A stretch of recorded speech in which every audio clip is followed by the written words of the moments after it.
네, 한국경제신문 워싱턴 특파원 이상은입니다. 트럼프 대통령이 또다시 북한을 향해서 핵 보유국, 뉴클리어 파워라는 표현을 썼습니다. 이번이 처음이 아닌데요. 트럼프 대통령이 북한을 자꾸만 거듭해서 뉴클리어 파워, 핵 보유국이라고 지칭하는 데에는 어떤 큰 그림이 뒤에 있을 것이라는 그런 분석이 설득력을 얻고 있습니다. 이것이 단순한 북한이나 북핵의 문제만이 아니라 전 세계적인 핵 체제에 관한 트럼프 대통령의 시각을 담고 있다는 그런 해석입니다. 오늘은 이 문제에 관해서 트럼프 대통령이 지금까지 어떤 발언을 해왔는지 한번 살펴보도록 하겠습니다. 지난 13일 날 발언인데요. 트럼프 대통령의 이 발언은 지난 13일 날 나토 사무총장과의 회담에서 나온 거였는데요. 이날 김정은은 확실히 뉴클리어 파워다, certainly nuclear power다 이런 표현을 했습니다. 이것이 처음 나온 표현은 아니고 1월 20일 날 취임식 날에도 북한은 핵 보유국이다. 그리고 김정은은 나의 복귀를 반길 것이다 라고 말했습니다. 그리고 트럼프 대통령의 발언은 아니었지만 피트 헤그세스 국방장관도 이전에 유사한 발언들을 여러 번 했는데 청문회 답변서에서 취임 전에 그러니까 자신의 이제 취임을 위한 청문회 답변서에 제출을 할 때 북한을 핵 보유국이라고 지칭을 했습니다. 근데 당시만 해도 어떻게 해석이 되었느냐면 헤그세스 장관이 당시로서는 장관 후보자가 조금 경험이 없어서 미숙해서 지금 실무적으로 뉴클리어 파워라는 표현을 북한에 대해서는 쓰지 않고 있다는 사실을 잘 모르는가 보다. 좀 실수한 것 같다. 이런 평가가 많았습니다. 전문가의 검토를 거치지 않아서 급하게 작성되어서 이런 것 아니냐. 이런 표현들이 있었고요. 근데 지금은 점점 이런 발언들이 트럼프 정부 내에서 거듭되면서 그것에 대한 해석이 달라지고 있습니다. 이것은 일부러 하는 표현이다라는 시각이 좀 더 설득력을 얻고 있는 건데요. CSIS의 한국 석좌를 맡고 있는 빅터 차라는 분은 지난 14일 날 북콘서트에서 뭐라고 했느냐면 처음에는 트럼프 대통령이 디테일을 모른다. 자꾸만 핵 보유국이라는 표현을 쓰는 것에 대해서 트럼프 대통령이 지금 디테일을 잘 몰라서 그러는 것 같다는 평가를 했었는데 지금 자신은 그렇게 생각하지 않는다. 지금은 그가 스마트하고 북한을 낚고 있다고 평가한다라고 했습니다. 그러니까 북한을 어떤 협상장으로 끌고 나오기 위한 미끼를 자꾸만 던지고 있는 것이다라고 본다는 거죠. 저도 그리고 그런 시각에 동의합니다. 트럼프 대통령은 이날 발언에서 김정은한테는 핵무기가 많다고 했는데요. 그러면서 인도나 파키스탄과 북한을 같은 위치로 동급으로 설명을 했습니다. 인도하고 파키스탄 그리고 북한 이런 식으로요. 이것은 무슨 말이냐면 인도나 파키스탄, 이스라엘 같은 나라들은 국제사회가 NPT 조약에서 인정한 핵보유국들은 아니지만 뉴클리어 웨폰 스테이트는 아니지만 그 이후에 자체적으로 핵 개발을 해서 핵무기를 가지고 있다고 인정을 받은 뉴클리어 파워들입니다. 그런데 지금 거기에 북한을 하나 추가로 껴준 거죠.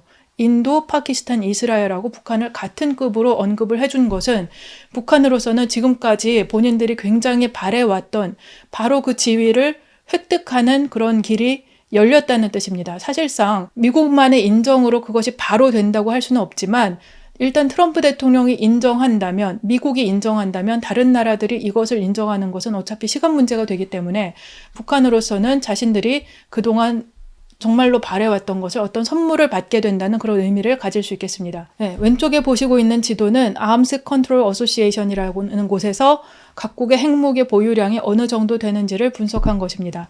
여기 보시면 러시아하고 미국이 압도적으로 정말 압도적으로 많은 분량의 핵무기를 가지고 있습니다. 미국은 5,225기, 러시아는 5,580기로 러시아가 조금 더 많지만 어쨌든 둘 다 5,000기 이상의 엄청난 무기를 가지고 있고 중국도 있습니다. 중국은 약 600기 정도를 가지고 있고 프랑스 290, 영국 225기 그리고 인도, 파키스탄, 이스라엘이 100에서 170기 이 정도 그리고 북한은 50기 정도 있다고 표현이 되어 있는데 실제로는 90에서 100기라는 그런 추정들도 나오고 있습니다. 북한에 대해서는 조금 이제 덜 알려진 부분들이 있는 거죠. 북한을 핵 보유국으로 인정하려는 움직임은 여러 곳에서 그런 신호가 감지되고 있는데요. 지난주에 주요 7개국 G7 외교장관 회의가 열렸습니다. 근데 이 자리에서 북한을 향한 성명서가 발표가 되었는데 그 내용에는 북한을 향해서 모든 핵무기와 기타 대량 살상 무기 또 탄도미사일 프로그램을 모두 포기하라는 그런 요구사항이 들어갔습니다.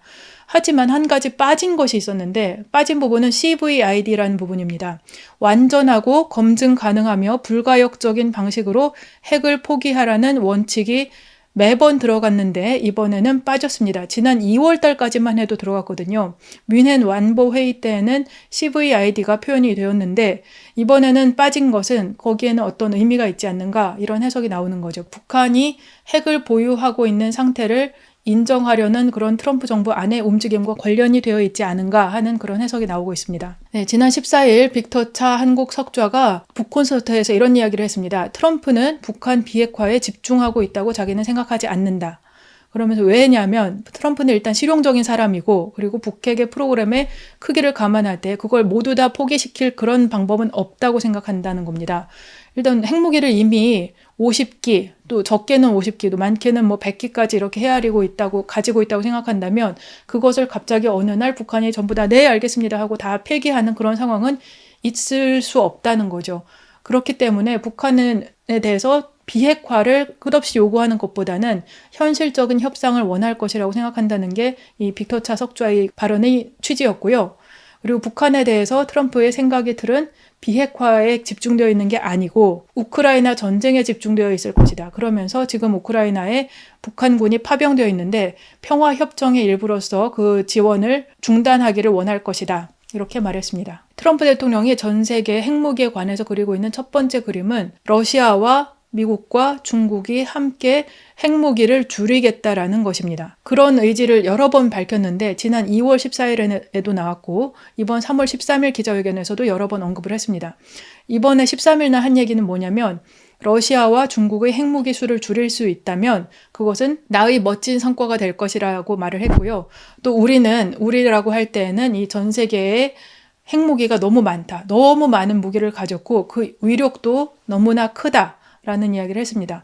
그러면서 이날 이제 러시아의 푸틴 대통령하고 자기가 이런 이야기를 한 적이 있다. 지난 1기 때에도 핵무기 군축에 대한 이야기를 한 적이 있고 시진핑하고도 한 적이 있는데 시진핑도 그 아이디어를 매우 좋아했고 그리고 푸틴도 그런 의사를 밝혔다라는 취지로 이야기를 했습니다. 그리고 이 지난 2월 14일에는 조금 더 구체적인 이야기들이 있었습니다. 당시에는 뭐라고 했느냐면 중국이 5, 6년 내에 핵 능력에서 미국에 근접할 것이라고 하면서 중동과 우크라이나 상황이 정리된 다음에는 핵무기 대화를 시작할 것이라고 했습니다. 그러니까 트럼프 대통령은 전 세계적으로 핵무기를 줄이겠다라는 취지를 얘기를 했는데 이때 전 세계라고 할 때에는 자잘한 나라들이 아니고 러시아하고 미국하고 중국 이 세 나라입니다. 그렇게 해야 되는 이유에 대해서는 첫째는 그 자체가 이제 세계 평화에 도움이 된다는 생각이 하나 있고 두 번째는 트럼프 대통령은 이 비용을 아낄 수 있다면 얼마나 좋겠느냐라는 거예요. 핵무기를 위해서 핵무기를 유지하고 보수하고 그리고 지금보다 더 좋은 핵무기를 개발하는 데는 천문학적인 비용이 들어가는데 그 비용을 아껴서 다른 데에 쓸 수 있다면 훨씬 좋을 것이라는 것이 트럼프 대통령의 생각입니다. 그래서 지난번에 국방비를 절반으로 감축하겠다는 그런 약간은 다소 무모한 발언까지도 했을 때 나만 줄일 수는 없잖아요. 그렇게 줄였을 때 상대방의 러시아나 중국도 같이 줄여줘야 미국의 이러한 국방비 절감 노력이 정당화될 수 있기 때문에 러시아하고 중국에도 이런 군축을 요구하겠다는 것이 트럼프 대통령의 생각입니다. 그의 그런 생각이 최근에 뚜렷하게 나온 적은 없습니다. 하지만 바닥에 그러한 생각이 깔려 있다는 것은 과거 인터뷰들에서 찾아볼 수 있는데 조금 오래되었지만 2016년에 당시 대권주자로서 뉴욕타임스하고 인터뷰를 했던 것에 굉장히 투명한 표현들이 있었습니다. 트럼프 당시 후보자죠. 우리는 세계의 경찰 역할을 할 수 없게 될 것이라고 하면서 북한이 핵무기를 갖는 것보다는 일본이 갖는 게 어쩌면 더 나을 수 있다. 일본이 북한을 방어하는 상황이다. 이렇게 언급을 했고요. 최근에도 이런 말을 했었죠. 미일 방위협정은 일방적인 협정이고 그것이 큰 문제라고 하면서 일본이 핵무기를 가지는 것이 더 낫다라는 식으로 발언을 했습니다. 그러면서 주한미군이나 주일미군이 철수를 하게 된다면 일본이나 한국이 핵무장을 하려고 할 텐데 그 문제는 어떻게 생각하느냐고 할 때 그런 질문을 받았을 때 일본이 핵 위협을 가지게 된다면 그게 나쁘지 않을 수도 있다. 이런 식으로 답변을 했습니다. 그리고 또 미국의 방어력이 불충분하다면 일본과 한국은 핵무기를 원할 것이다. 이런 흐름을 이해하지 못하고 있지 않으면서도 그런 흐름을 계속 가져가려고 하고 있다는 것이 트럼프 대통령인 거죠. 트럼프 대통령이 러시아하고 중국에 대해서 핵 군축을 요구한다고 하면 러시아하고 중국 입장에서는 그것을 받아들일 만한 어떤 명분이나 이유가 있어야 되겠죠. 그리고 거기에 걸맞는 조건도 있어야 될 테고요. 러시아는 미국에 대해서 트럼프 대통령이 취임하기 전에도 계속 꾸준히 두 가지 조건을 내세우고 있습니다. 첫 번째는 우크라이나 전쟁에서 손을 떼라는 거였고 두 번째는 경제 제재를 완화하고 협력을 다시 시작하자는 거였습니다. 군사 외교적으로 그리고 또 경제적으로 러시아의 위상을 과거와 같이 회복하고 싶다는 그런 의지를 보여주는 거였는데요. 이러한 부분들에 대해서 트럼프 대통령은 지금 두 가지 조건을 다 어느 정도는 들어줄 생각을 하고 있는 것으로 보입니다. 첫 번째는 우리가 알다시피 우크라이나 전쟁에서 손을 떼고 있고 경제 제재를 완화하려는 부분에 대해서도 할 수 있다는 시그널을 계속 보내고 있습니다. 그러면 러시아가 주는 게 아무것도 없는데도 일이 이런 식으로 되고 있는 거냐? 단지 트럼프하고 푸틴이 친해서 이렇게 되고 있는 것인가? 꼭 그렇지는 않습니다. 러시아가 지금 줄 것이 있는데 그것이 바로 트럼프 대통령이 원하는 핵 군축과 관련되어 있다고 생각할 수 있는데요. 뉴스타트라는 게 있습니다. 뉴스타트는 뭐냐면 미국하고 러시아가 체결해 놓은 핵 군비 통제 조약입니다. 2010년도에 오바마 때 처음 시작이 되었고 이걸 거슬러 올라가면 원래 스타트라고 하는 양국 간의 핵 군축에 관한 조약이 있었습니다. 그것이 이제 오바마 때 뉴 스타트라는 이름으로 새롭게 시작이 되었던 것인데 이것은 원래 10년짜리 협정이었고 2011년에 발효되었으니까 2021년에 끝났는데 바이든 때 그걸 5년간 추가 연장을 했습니다. 그래서 2026년 2월 달에 내년 2월에 만료가 될 예정입니다. 지금 근데 러시아가 이 부분에 계속 참여를 하지 않고 있습니다. 사실은 2023년 2월부터 러시아는 우크라이나 전쟁에 대해서 미군이 참여하고 있다는 이유를 들어서 조약을 참여 중단을 선언했고 지금까지도 참여하지 않고 있습니다. 트럼프 대통령은 그런데 지금 핵 군축을 원하고 있고 러시아를 이 판에 끌어들이고 싶어 합니다. 그러려면 뉴스타트라는 이름으로 하든 혹은 뉴스타트 아니라 트럼프 대통령의 이름으로 된 어떤 새로운 협정을 만들든 간에 뭔가를 새로 만들어야 되고 이 판에 러시아가 들어와야만 됩니다. 그렇게 하기 위해서는 러시아의 푸틴이 원하는 것을 들어줘야 하고 안 그래도 우크라이나 전쟁은 트럼프로서는 별로 관여하고 싶지 않았거든요. 잘됐다 손을 떼고 경제 제재도 약간 풀어줄 수 있다라는 입장을 취하는 거죠. 그러니까 우크라이나는 미국과 러시아가 핵 문제에 관련한 협상을 하면서 희생되었다고도 볼 수 있겠습니다. 다른 여러 가지 시각도 가능하지만요. 그러면 중국의 입장도 좀 생각해 볼 필요가 있죠. 트럼프 대통령은 지난 13일 날 시진핑 중국 국가주석이 자신의 구상, 핵 군축에 관한 구상을 정말 좋아했다 이렇게 표현했습니다. 근데 정말 좋아했을까? 잘 모르겠습니다. 핵 군축에 관해서 중국이 2022년도에 내놓았던 입장이 있습니다. 당시에 중국은 미국하고 러시아가 먼저 중국, 프랑스, 영국 수준으로 핵무기를 줄인 다음에야 대화에 참여하겠다고 했습니다. 중국은 아까 말씀드렸듯이 핵무기가 현재 약 600개, 그리고 프랑스나 영국은 200여 기 정도를 가지고 있는데요. 이 정도 수준, 수백 기 수준으로, 5천여 기 수준에서 수백 기 수준으로 핵무기를 줄인 다음에나 우리는 핵 군축 협상에 참여할 수 있다는 의지를 보였던 것입니다. 지금도 이러한 중국의 태도가 바뀌었다고 볼 만한 근거는 아직 분명하게 없습니다. 우리가 현실적으로 생각해 보아도 이쪽은 5,500기, 이쪽은 5,200기 정도를 가지고 있는데 600기를 가지고 있는 중국이 우리도 같이 줄이겠습니다라고 할 이유는 별로 없겠죠. 그런 점에서 트럼프 대통령이 핵 군축 구상에 중국에 참여하는 것은 현재로서는 쉽지 않아 보입니다. 다만 이제 트럼프 대통령은 현재는 중국하고 관세 문제로 대립각을 세우고 있지만 중국과 모종의 협상을 하겠다는 그런 신호도 꾸준히 보내고 있기 때문에 이러한 과정에서 핵 문제, 핵 군축에 관한 그런 모종의 협정이 합의가 이루어질 가능성도 배제할 수는 없겠습니다. 다만 저는 현재로서는 그 가능성을 높게 보기는 힘들다고 생각합니다. 이런 가운데 지난주에 베이징에서 중국하고 이란과 러시아 세 나라의 외교 관계자들이 만났습니다. 이란의 핵 문제에 관해서 논의하기 위해서 만났는데 트럼프 대통령은 이 자리에서 세 나라가 핵 군축을 얘기했을 것이라고 말했습니다. 사실 그냥 희망사항이죠. 그런 이야기를 했을 것 같지 않고요. 그렇지 않지만 이제 트럼프 대통령이 이제 희망적인 이야기를 한 것으로 생각이 되고 실제로는 그 반대였다고 볼 수 있습니다. 반 트럼프 전선이 구축되는 자리였다고 생각할 수 있고요. 말하자면 이란의 편을 들어주기 위해서 중국과 러시아가 만남을 가지는 그런 자리였습니다. 그러면서 세 나라는 이란의 핵 문제에 대해서 모든 불법적이고 일방적인 제재를 종료할 필요성이 있다. 그리고 상호 존중 원칙에 기반한 정치 외교적인 개입과 대화를 강조했습니다. 결국 이 모든 것들은 미국이 이란을 과도하게 부당하게 제재하고 있다는 데에서 출발하고 있는 것이기 때문에 트럼프 대통령이 원한 것 같은 그런 자리는 아니었다고 생각이 됩니다. 트럼프 대통령이 원하는 세계 질서는 양차 세계대전 이후에 각 나라가 만들어온 그런 국제 질서하고는 굉장히 다릅니다. 오히려 수백 년 전을 거슬러 올라가서 강대국들이 자신의 관할 지역을 갖는 그런 종류의 세계 질서하고 가깝다고 생각이 되고요. 최소한 그런 질서가 되더라도 상관이 없다는 정도의 인식을 하고 있는 것으로 생각됩니다. 최근에 JP모건 리포트에 나온 거는 미국은 서반구, 중국은 아시아, 러시아는 동유럽 이렇게 영향력을 나눠 갖는 그런 협정에 의존하려는 것 아니냐 이런 표현이 있었는데요. 저도 이런 표현에 상당히 공감을 하게 됩니다. 캐나다에 대한 발언이나 아니면 그린란드에 대한 발언도 미국이 자기가 관할하는 그런 지역에 대한 영향력은 극대화하고 다른 지역에 대한 영향력은 최소화하려는 그런 태도로 보이는 거죠. 그러면서 동시에 미국은 군사 비용을 감축하려는 의지를 가지고 있습니다. 트럼프 대통령은 군사비를 줄여야 한다.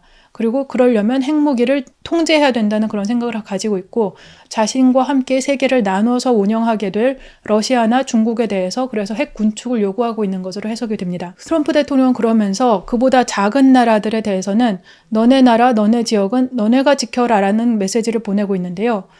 이런 과정에서 한반도 문제에도 영향을 줍니다. 한반도에 대해서 트럼프 대통령은 북한 문제에 대해서 굉장히 큰 관심을 가지고 있고 북한을 핵 보유국이라고 부를 때에는 북핵을 줄이기 위한 스몰 딜을 할 수 있다는 메시지를 김정은에게 보내는 것입니다. 그럼 스몰 딜을 추구함으로써 미국은 어떤 이득을 얻을 것인가? 전체적으로 이 지역에서 아시아 지역에서 미국이 개입해야 될 필요성을 다소 낮추는 텐션을 낮추는 그런 효과를 볼 수 있고 동시에 북핵을 인정함으로써 주변 지역의 핵 무장을 용인하는 그런 계기를 만들 수도 있습니다. 이번 정부 들어서 트럼프 대통령이 이 문제에 관해서 예를 들면 일본이나 한국의 핵무장에 관해서 인정한다든가 이런 식의 표현을 한 적은 없습니다. 그렇게 말한 적은 없지만 전체적인 흐름은 트럼프 대통령의 이 구상이 북핵을 용인하겠다는 그런 취지를 가지고 있다는 게 뚜렷해 보이고 그러면서 주변국이 그 효과로서 자체적으로 방위를 강화하기를 희망하는 것으로 보인다는 겁니다. 그것이 핵을 포함하든 포함하지 않든 이 지역이 스스로 자신의 무장을 강화하기를 바라고 그럼으로써 이 지역에 대해서 전체적으로 미국이 덜 개입해도 괜찮은 비용을 덜 써도 괜찮은 지역이 되기를 희망한다는 그런 인식을 주고 있습니다. 네, 하지만 이 접시가 너무 많다라고도 표현할 수 있을 것 같은데요. 러시아하고의 협상이 원하는 대로 이루어질 것인가 또 중국과의 협상이 원하는 대로 될 것인가 북한이나 이란이나 다른 모든 나라들이 저마다 제각각으로 움직이고 있는 가운데 트럼프 대통령의 그림이 너무나 욕심이 크달까요? 그것이 실제로 이루어질 수 있을지 그리고 이게 정치 외교적 군사적인 부분뿐만 아니라 경제적인 부분들까지 포함해서 미국이 원하는 것을 과연 가져갈 수 있을지에 대해서는 상당히 이제 복합적인 생각이 듭니다. 여러 가지 생각해 볼 것이 많을 것 같습니다. 네, 오늘은 여기까지 하도록 하겠습니다. 다음 주에 또 재미있는 이야기로 다시 돌아오도록 하겠습니다. 감사합니다.